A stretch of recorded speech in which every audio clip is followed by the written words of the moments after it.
Assalamu alaikum. The topic for today is lacrimal system.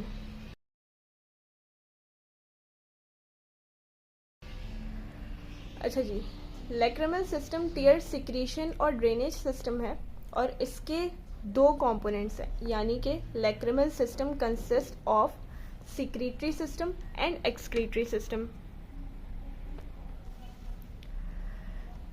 Secretory system का काम है secretion of tears और excretory system का काम है ड्रेनेज ऑफ टेयर्स। और सिक्रीटरी सिस्टम जिसका काम है सिक्रीशन ऑफ टेयर्स, इसमें क्या कंपोनेंट्स आते हैं तो वो मेन लैक्रिमल ग्लैंड आ जाता है और एसेसरी लैक्रिमल ग्लैंड आ जाता है। और एक्सक्रीटरी सिस्टम जिसका काम है ड्रेनेज ऑफ टेयर्स, उसमें क्या कंपोनेंट्स हैं तो उसमें लैक्रिमल पंक्टाई आ जाते हैं, लैक्रिमल कैनालिकुलाई, लैक्रिमल सैक और नेजो लैक्रिमल डक्ट। ये तमाम क्या होते हैं, इनका आगे जिक्र है। अब सिक्रीटरी सिस्टम की बात करते हैं जिसमें हमें लैक्रिमल ग्लैंड और एसेसरी लैक्रिमल ग्लैंड्स पढ़ने। लैक्रिमल ग्लैंड के बारे में 6 पॉइंट्स हैं जो हमने याद रखने, जिसमें से पहला पॉइंट ये है कि ये एक एक्सोक्राइन ग्लैंड है। Now most of you must be aware of this, लेकिन फिर भी याद दहानी के लिए एक्सोक्राइन और एंडोक्राइन ग्लैंड्स में क्या डिफरेंस होता है। एक्सोक्राइन ग्लैंड्स वो होते हैं, हमारी बॉडी में 2 तरह के ग्लैंड्स हैं, एक्सोक्राइन और एंडोक्राइन। एक्सोक्राइन ग्लैंड्स वो होते हैं जो डायरेक्टली अपनी सिक्रीशंस डक्ट्स में डालते हैं, और एंडोक्राइन ग्लैंड्स वो होते हैं जो अपनी सिक्रीशंस, जो कि मेनली हार्मोन्स होती हैं उनकी सिक्रीशंस, वो ब्लड स्ट्रीम में डालते हैं। तो लैक्रिमल ग्लैंड एक एक्सोक्राइन ग्लैंड है। फिर दूसरा पॉइंट है कि इसका साइज और इसकी शेप एक एलमंड की तरह होती है। तीसरा पॉइंट है कि ये सिचुएटेड कहाँ पे होता है, ये सिचुएटेड होता है एक फॉसा में, जिसे फॉसा फॉर लैक्रिमल ग्लैंड कहते हैं, और वो फॉसा मौजूद होता है रूफ ऑफ ऑर्बिट के एंटीरोलैटरल पार्ट में। उसके बाद चौथा पॉइंट है कि lateral horn of levator aponeurosis, एक मसल होता है लिवेटर पैल्पेब्राई सुपीरियोरिस, उसका जो टेंडन है जिसको लिवेटर एपोन्यूरोसिस कहते हैं, और लिवेटर एपोन्यूरोसिस का भी लेटरल हॉर्न लैक्रिमल ग्लैंड के सामने से गुजरता है और उसको इंडेंट करता है और लैक्रिमल ग्लैंड को 2 लोब्स में डिवाइड कर देता है, अपर लोब और लोअर लोब। अपर लोब को अपर ऑर्बिटल लोब भी कह सकते हैं और लोअर लोब को लोअर पैल्पेब्रल लोब भी कह सकते हैं। ये हो गए 4 पॉइंट्स। 5वां पॉइंट है कि डक्ट्स के बारे में। हमने अभी बात की थी कि लैक्रिमल ग्लैंड एक एक्सोक्राइन ग्लैंड है, तो जाहिर अपनी सिक्रीशंस डक्ट में डालता है।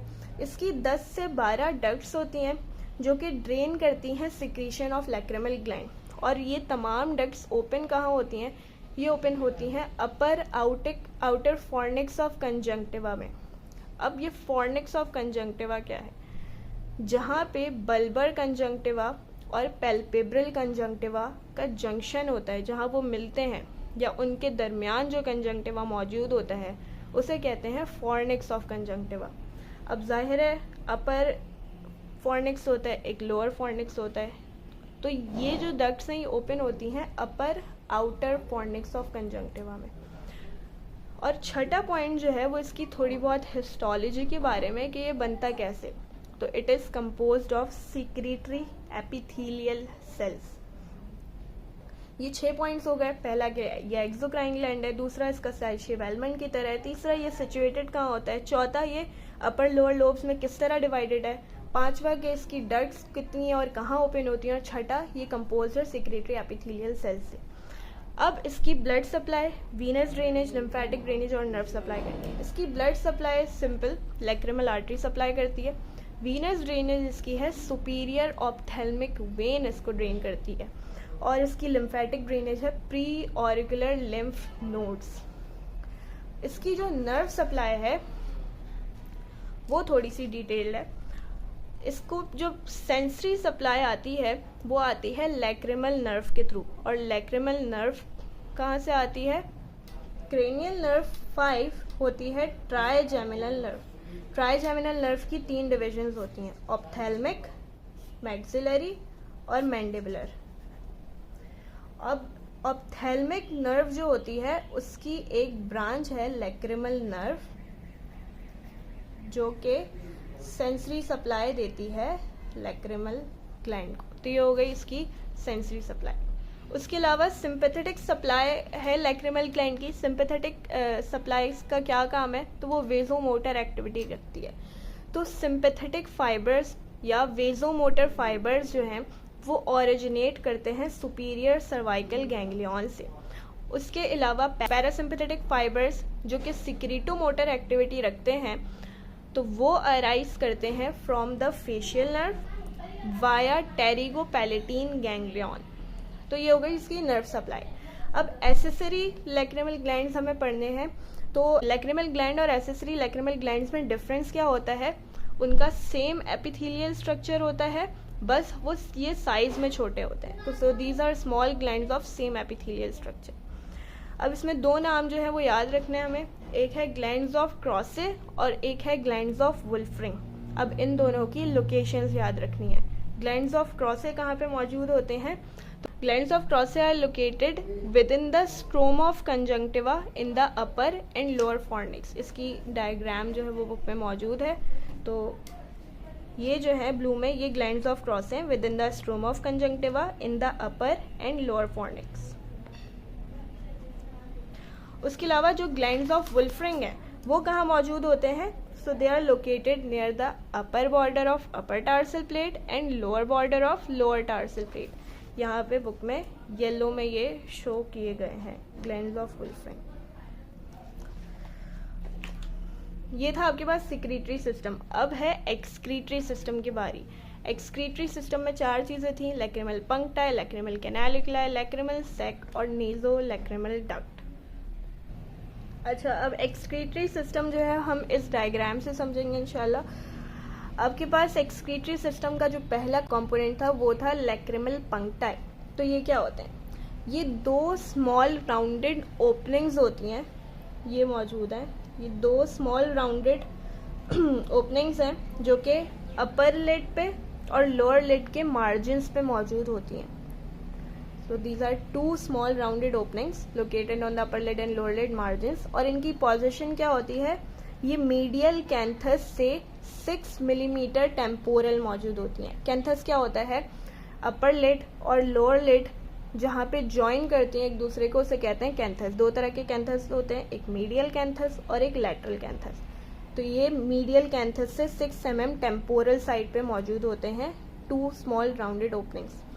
और इसके बारे में एक चीज़ याद रखनी है कि जहाँ पे ये मौजूद होते हैं ना, वहाँ से लिड थोड़ी सी एलिवेटेड होती है, तो उस एलिवेशन को कहते हैं पेपिला।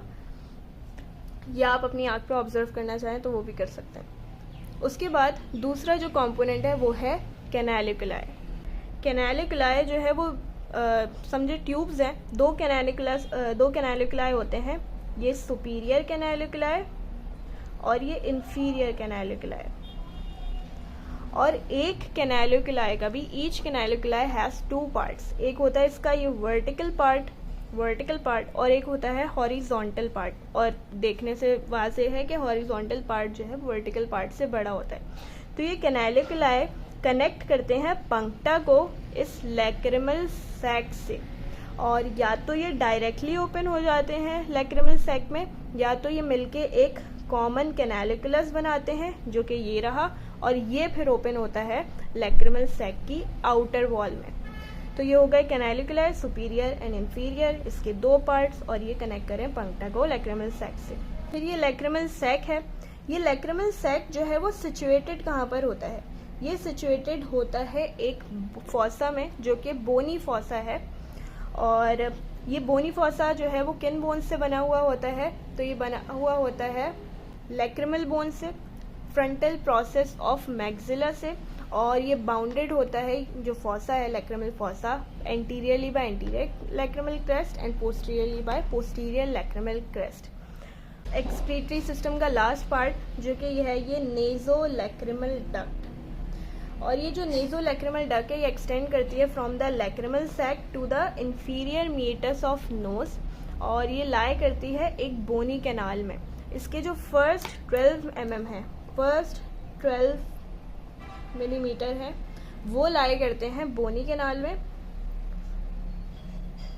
और जो बाकी के 6 मिलीमीटर है, रेस्ट 6 मिलीमीटर, वो लाई करते हैं membrane of the lateral wall of nose.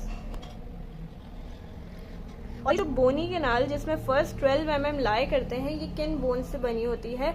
तो ये बनी होती है मैक्सिला और इंफीरियर टर्बिनेट से। और इसकी डायरेक्शन होती है डाउनवर्ड, बैकवर्ड एंड लेटरली। तो ये हो गया एक्सक्रीटरी सिस्टम। अब ये मैंने इस तरह लिखा हुआ भी है। देखें, लैक्रिमल पंक्टाई में आपने क्या याद रखना है? 3 पॉइंट्स कि ये स्मॉल राउंडेड ओपनिंग्स हैं और ये जो है वो अपर और लोअर लिड के मार्जिन्स पे मौजूद होती हैं। 6 millimetre temporal to inner canthus. Punctum जो है वो सिचुएटेड होता है स्मॉल एलिवेशन पे, जिसे कहते हैं पेपिला। फिर आपने कैनालिकुला में क्या याद रखना है कि सुपीरियर और इंफीरियर कैनालिकुलस हैं, ज्वाइन करते हैं पंक्टा को टू द लैक्रिमल सैक, और दे मे ओपन सेपरेटली और may join to form common canaliculi which opens into lateral wall, outer wall of lacrimal sac। फिर lacrimal sac क्या है? lies within the lacrimal fossa formed by lacrimal bone and frontal process of maxilla and bordered by anterior and posterior lacrimal crest। और nasolacrimal duct क्या है? extend करती है from the lacrimal sac to the inferior meatus of nose, lies in the bony canal formed by maxilla and inferior turbinate। first 12 mm lies in bony canal and last 6 mm lies within the membrane of the lateral wall of nose। इसकी direction downward, backward and laterally. ये सारी चीज़ें diagram में आपको बता दी थी और इस तरह यहाँ पे लिखी हुई भी है। अच्छा जी, अब बात करेंगे हम टीयर्स की। टीयर है क्या? टीयर कुछ भी नहीं है, is a secretion of lacrimal gland, ठीक है। और सिक्रीशन ऑफ टीयर बर्थ के 3 से 4 हफ्ते बाद शुरू होती है। और tear secretion is compose of, इसमें होता क्या क्या है? सबसे ज़्यादा तो वाटर होता है, उसके अलावा स्मॉल अमाउंट ऑफ सॉल्ट यानी कि सोडियम क्लोराइड होता है, फिर शुगर, यूरिया, प्रोटीन और लाइसोजाइम। लाइसोजाइम एक बैक्टीरियासाइडल एंजाइम है और इन तमाम की मौजूदगी अपनी जगह ज़रूरी है टीयर्स में। और टीयर्स का जो पीएच होता है वो स्लाइटली अल्कलाइन होता है, यानी कि 7.5 के करीब होता है, और इसकी सिक्रीशन रेट 1 से 2 माइक्रोलीटर्स होती है। उसके बाद है प्री कॉर्नियल टीयर फिल्म। ये क्या होता है? प्री कॉर्नियल है यानी कि कॉर्निया के ऊपर होगी। एक थिन फ्लूइड लेयर है जो कि कॉर्नियल सरफेस के ऊपर मौजूद होती है। इसकी मजीद 3 लेयर्स होती हैं, एक है म्यूकस लेयर, एक है एक्वस लेयर और एक है लिपिड या फिर ऑयली लेयर। जो म्यूकस लेयर है, ठीक है, ये इनर मोस्ट लेयर है और ये थिनेस्ट लेयर है, यानी कि सबसे अंदरूनी और सबसे बारीक। उसके बाद इसके नाम से जाहिर है कि इसमें होता क्या है? It consist of mucin secretion. और म्यूसिन कौन सिक्रीट करता है? कंजंक्टिवल गॉबलेट सेल्स, उसके अलावा gland of Henle and gland of Manz. अच्छा, ये दोनों ग्लैंड्स भी एक्सेसरी लैक्रिमल ग्लैंड्स में ही आते हैं। उसके बाद इसका काम क्या है म्यूकस लेयर का? ये हाइड्रोफोबिक कॉर्नियल सरफेस को कन्वर्ट कर देती है हाइड्रोफिलिक में। हाइड्रोफोबिक होता है जो वाटर को रिपेल करे, और हाइड्रोफोबिक ऐसा सरफेस है जो वाटर को अट्रैक्ट करे। तो ये होगी म्यूकस लेयर की बात। फिर दूसरी जो है वो एक्वस लेयर है। इसकी डायग्राम से दिख रहा है कि ये इंटरमीडिएट लेयर है और ये थिकेस्ट लेयर है। इसमें क्या होता है? इसमें सिर्फ टीयर्स होते हैं, और टीयर्स हमें पता है लैक्रिमल ग्लैंड्स प्रोड्यूस करता है। उसके बाद जो तीसरी लेयर है जो कि आउटर मोस्ट लेयर है, वो है लिपिड लेयर, जिसको हम ऑयली लेयर भी कहते हैं। अब इसको लिपिड या ऑयली कहने की वजह यह है कि it consist of cholesterol, esters and lipid. और ये तमाम चीज़ें कौन सिक्रीट करता है? Meibomian glands, Zeis glands and Moll glands. और ये तीनों जो है वो आईलिड्स में मौजूद होते हैं, तो ये ग्लैंड्स ऑफ आईलिड्स भी कहलाते हैं। अब इसका काम क्या है लिपिड और ऑयली लेयर का? कि ये प्रिवेंट करती है आउटफ्लो ऑफ टेयर्स, यानी कि अगर ये ना हो तो आंसू बहते चले जाएं, रुके ना। रिटार्ड करती है इनकी एवापोरेशन, यानी कि टीयर्स की एवापोरेशन, क्योंकि टीयर्स का जो है वो कॉर्निया के ऊपर मौजूद रहना बहुत ज़रूरी है। उसके हम आगे फंक्शंस में पढ़ेंगे क्यों। उसके बाद तीसरा काम है ये लुब्रिकेट करती है आईलिड्स को, यानी कि आईलिड की मूवमेंट की वजह से जो है वो फ्रिक्शन पैदा होती है कॉर्नियल सरफेस के ऊपर, तो ये उसको रिड्यूस करती है। अच्छा जी, अब फंक्शंस ऑफ टीयर फिल्म की बात कर लेते हैं। तो सबसे पहला इसका फंक्शन है कि ये हेल्थ मेंटेन करता है ऑक्यूलर सरफेस की और उसकी ट्रांसपेरेंसी भी। बाय प्रोवाइडिंग मॉइस्ट इन्वायरमेंट, जो कि कॉर्नियल और कंजंक्टिवल एपिथेलियल सेल्स के लिए एसेंशियल है। तो ये मॉइस्ट इन्वायरमेंट प्रोवाइड करके हेल्थ मेंटेन कर रहा है। दूसरा फंक्शन है कि ये क्लियर विजन मेंटेन कर रहा है। कैसे? ये कॉर्नियल सरफेस के आगे मौजूद होती है ना टेयर फिल्म, तो एंटीरियर कॉर्नियल सरफेस को ये स्मूथ और रेगुलर बनाती हैं ताकि क्लियर रिफ्रैक्शन में कोई प्रॉब्लम ना हो, आराम से हो सके और क्लियर विजन मेंटेन हो जाए। उसके अलावा इसका न्यूट्रिशनल रोल भी है। हम सबको पता है कि कॉर्निया जो है वो एक एवेस्कुलर स्ट्रक्चर है, यानी कि उसकी कोई ब्लड सप्लाई नहीं है। तो न्यूट्रिशन और ऑक्सीजन, न्यूट्रिएंट्स और ऑक्सीजन जो है वो सप्लाई करता है कॉर्निया को ये टीयर फिल्म, क्योंकि हमने बात की थी कि इसमें जो है वो शुगर मौजूद है, इसमें प्रोटीन मौजूद है। चौथा फंक्शन क्या है कि ये एंटी माइक्रोबियल भी एक्ट करता है, एंटी बैक्टीरियल एक्टिविटी भी रखता है। क्यों? हमने बात की थी इसके कंपोनेंट्स में कि इसमें प्रोटीन मौजूद होता है, प्रोटीन IgA एंटीबॉडीज़ हो सकती हैं, उसके अलावा लाइसोजाइम मौजूद हो सकता है जो कि बैक्टीरियासाइडल होता है, तो ये एंटी बैक्टीरियल एक्टिविटी भी रखता है। फिर हमने कहा कि ये सर्व करता है as a medium for removal of debris and nauseous irritant, यानी कि ऑब्वियसली टीयर की फॉर्म में ये सारी चीज़ें बाहर निकल जाएंगी। और छठा हो गया जो हम पहले भी बात कर चुके हैं कि लुब्रिकेट करता है कॉर्निया आईलिड इंटरफेस, यानी कि आईलिड की मूवमेंट की वजह से जो फ्रिक्शन पैदा होती है उससे पैदा होने से रोकता है या उसे रिड्यूस करता है, तो ये लुब्रिकेट करता है। So that was all for part 1। इंशाल्लाह आपसे मुलाकात होगी पार्ट 2 में।